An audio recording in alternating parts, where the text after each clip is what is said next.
não era, que era do Senhor. E ele chega e coloca as coisas em ordem. E depois de um dia cansativo, ele foi, passou a noite. E depois, quando ele acordou, a Bíblia diz que entrando nessa cidade, ele avistou uma árvore de longe. E em algumas Bíblias dizem que essa árvore era bela. Era uma árvore bela. Aqui a gente vê que ele fala folhas na nossa tradução, uma árvore cheia de folhas. Mas em algumas traduções diz que ele avistou uma árvore e viu que ela era muito bela, muito bonita. E ele teve fome, e ele se aproximou daquela árvore. E quando ele chegou lá, que ele procurou um fruto para comer, ele não encontrou. E então ele destruiu aquela árvore foi destruída. Nós entendemos que, através da palavra, Deus ele não só tem mudado a nossa mentalidade, mas Ele tem nos revelado algo que realmente tem vindo do trono de glória dEle. E graças a Deus que Deus tem dado discernimento, Deus tem nos ensinado que a sua palavra, ela não é algo religioso, não é uma religiosidade, não é algo que nos prende, muito pelo contrário. A palavra de Deus, ela nos liberta, nos leva a um nível de entendimento para que nós possamos viver racionalmente conforme o Espírito vai ministrando nos nossos corações. E aí nós conseguimos andar, nós conseguimos caminhar. Mas é importante ressaltar, e eu quero que você entenda que essa árvore que Jesus avistou de longe, é a mesma árvore que hoje ele continua olhando. É a mesma árvore que está aí sentada na sua cadeira, né? É a mesma árvore que hoje está aqui nesta noite, ouvindo uma palavra não minha, mas do Senhor. E algo que Deus quer fazer na igreja é mudar as características de algumas árvores, que elas não podem e não devem mais permanecer no nosso meio, de forma alguma. A primeira coisa que Jesus olha e ele avista aqui, ele disse que viu uma árvore, ele viu muitas folhas, e ele sentiu fome. E o que nós podemos entender, o que nós enxergamos lá no mundo das pessoas que estão perdidas nas drogas, perdidas no álcool. Se você chegar num cara alcoólatra mesmo, um cara viciado, e você chegar nele, um dia depois, ele estando sóbrio, por alguns minutos, você chegar nele, você tem vontade de mudar de vida? Você tem vontade de se libertar, de ser curado? Você pode ter certeza que ele vai responder de todo o coração que ele tem vontade sim, que ele tem vontade sim de ser curado. Existe algo que atrai as pessoas, que vai atrair as pessoas para perto de nós, é quando simplesmente elas conseguirem enxergar em nós não somente uma beleza exterior, uma beleza poldada, uma beleza formada, muitas das vezes pela nossa situação, muitas das vezes pelas nossas atitudes. O que eles querem ver não é somente as palavras bonitas que muitas das vezes nós colocamos aqui, que muitas das vezes nós falamos aqui. O que as pessoas lá fora elas têm é fome. O que elas têm lá fora é fome. Mas o que acontece? A Bíblia diz: como ouvirão se não há quem pregue? Né? Como serão salvos se não há quem leve a palavra? O mundo lá fora, eles têm fome de algo, né? Você vê que as pessoas que seguem diversas religiões, eles querem alguma coisa, eles querem se alimentar de alguma coisa, eles creem em alguma coisa, e há uma luz poderosa, há uma ativação poderosa que Deus está liberando e liberou sobre mim, sobre a sua vida. Eu vou te dizer, irmão, nós estamos sendo tão ativados por esses dias, que nós estamos mais ativados do que uma tomada no 220, mas se nós não colocarmos essa energia, esse poder que Deus está derramando dentro de nós, para fluir como frutos que chamem a atenção daqueles que estão sedentos de fome, vai acontecer o seguinte, que nós vamos ficar cheios dessa ativação, cheios dessa comida maravilhosa que Deus está nos dando, mas se nós não conseguimos colocar isso para fora, liberar para que outras pessoas sintam a mesma fome que nós estamos sentindo, nós vamos morrer, gordos, obesos espiritualmente. Quantos estão me entendendo aqui em nome de Jesus? Existe algo que vai muito além do que as nossas quinta-feiras. Existe algo que vai muito além do que um monte que a gente vai 5 horas da manhã. Existe algo muito além do que o culto de sábado. Existe algo muito além do que o culto de domingo. E esse algo está no nosso dia a dia. A partir de amanhã, de segunda, de terça, de quarta. Sabe, o que Deus espera é que essa energia, esse poder que Ele está derramando sobre nós, que somos árvores que precisamos, não somente estar poldadas por mãos de homens, mas simplesmente injetada em Jesus, ligadas em Jesus, que é a videira verdadeira, e que faz com que os frutos nasçam e atraia a presença dos sedentos. Quantas pessoas você não conhece que estão sedentas? Quantas pessoas eu não conheço? Eu estou falando isso porque Deus ministrou muito forte ao meu coração isso. Por quê? Porque no início da minha caminhada com o Senhor, eu era uma árvore que tinha poucas folhas, mas havia frutos. Eu conseguia atrair as pessoas através dos frutos. E esses dias eu estava orando, o Senhor, libera sobre mim os frutos do Espírito. Esses dias não, agora mesmo, eu estava orando, Senhor, libera sobre mim os frutos do Espírito. Aí o Espírito falou, libera o quê? Liberar sobre você os frutos do Espírito? Mas se eu e você temos o Espírito Santo, os frutos já estão dentro de mim, dentro de você. O que nós precisamos fazer? Exercitá-los, colocá-los em prática. É assim que nós vamos ver os frutos sendo manifestados nas nossas vidas. E o que é uma árvore poldada por mãos de homens? É uma árvore que simplesmente faz sombra. É uma pessoa que está conformada, se conforma com tudo, né? A gente se conforma com o culto de quinta, a gente se conforma com o culto de sábado, a gente se conforma com o culto de domingo, a gente se conforma muitas das vezes com lazer, a gente se conforma muitas das vezes com alguma coisa, tudo que o irmão fala, a gente fala, tá beleza, é uma árvore bonita, né, que tem sombra, está sempre envolvido, estamos sempre envolvidos nas atividades, estamos sempre envolvidos naquilo que nos chamam para fazer aqui na comunidade, dentro dessas 4 paredes, mas e aí, o Senhor está olhando para mim e para você com fome, o Senhor olha para mim e para você com fome, doido para se alimentar dos frutos, que tem que ser gerados, que precisam ser gerados através da minha vida e da sua vida, através das nossas vidas. E nós precisamos entender isso e mergulhar dentro disso e nos levantarmos como uma igreja, não que seja somente levada por momentos, levado por, muitas das vezes, por mover, porque a glória vem, lógico que ela vem, Deus vai derramar a glória. Mas Ele vai derramar a glória sobre mim e sobre você, e vai sempre deixar um ponto de interrogação. Como que você vai usar essa glória que eu derramei sobre você? Porque eu te falo, se nós não usarmos ela da forma que o Senhor quer que nós a usemos, Ele retirará ela de nós e vai dar a outro que tem desejo de usá-la da forma que deve ser usada. Quantos estão entendendo o que eu estou falando? Nós precisamos entender isso. Nós precisamos mergulhar nisso de uma forma profunda. E os discípulos ficaram maravilhados. Eles ficaram olhando, mas como que foi isso, rapaz? Você já pensou o Senhor com fome? Sabe, nós chegamos lá naquele grande dia maravilhoso, fizemos tudo direitinho, fomos durante muitos anos árvores poldadas, muitas das vezes por mãos de homens, mas pela misericórdia e pela graça de Deus, nós fomos salvos.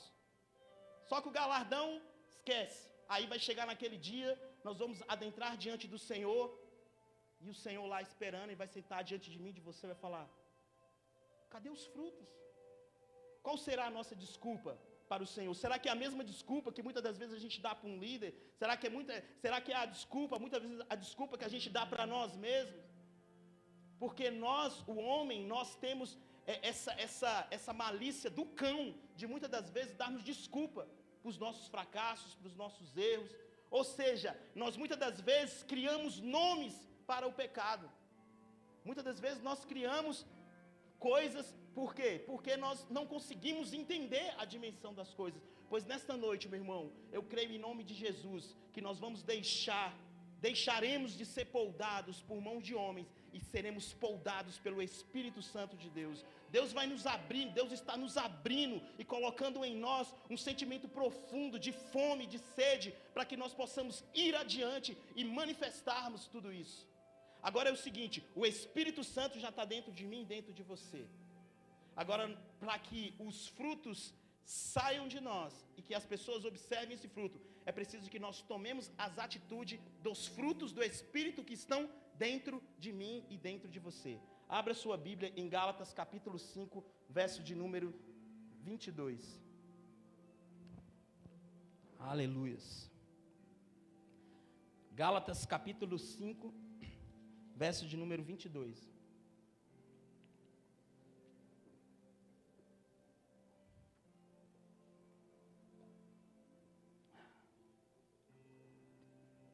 Glória a Deus. Gálatas 5, 22. Todos encontraram?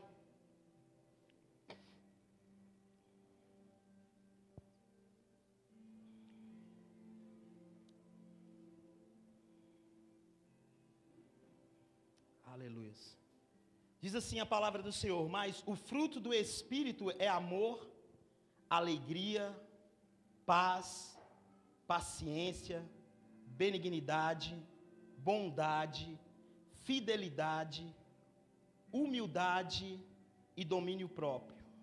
Vou repetir: mas os frutos do Espírito é amor, alegria, paz, paciência, benignidade, bondade, fidelidade, humildade e domínio próprio.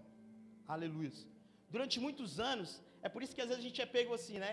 A palavra do Senhor diz assim que nós não sabemos orar como convém, mas é o Espírito Santo de Deus que nos ensina a orar. Que nos ensina a orar. E eu orando, pedindo isso aqui para Deus: Senhor, libera sobre mim os frutos do Espírito. Aí o Espírito Santo vem e fala: não, mas como é que você quer que eu libere algo?